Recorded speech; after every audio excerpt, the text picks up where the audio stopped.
দর্শক, আপনারা দেখছেন আন্তর্জাতিক হিফজুল কোরআন প্রতিযোগিতা কোরআনের নূর, পাওয়ার্ড বাই বসুন্ধরা গ্রুপ।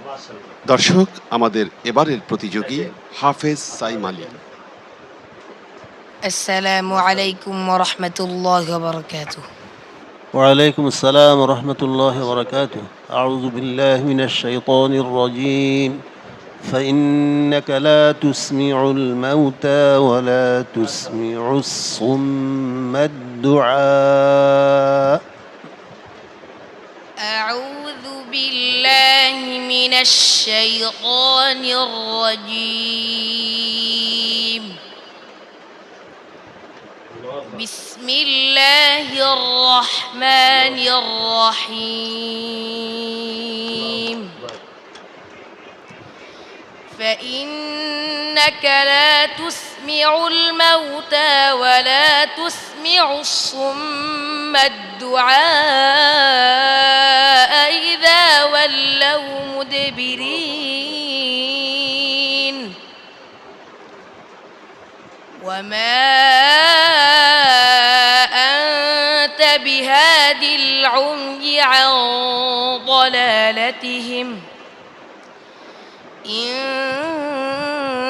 تسمع إلا من يؤمن بآياتنا فهم مسلمون.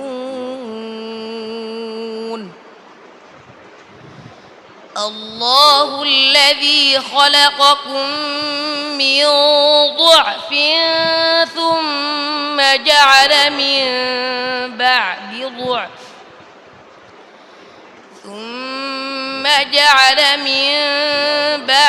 ضعف قوة ثم جعل من بعد قوة ضعفا وشيبة يخلق ما يشاء وهو العليم القدير.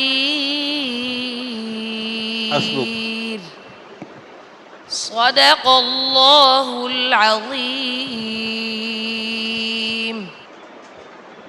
আমাদের সম্মানিত বিচারক মণ্ডলীর মধ্যে অন্যতম হাফিজ আব্দুল হক।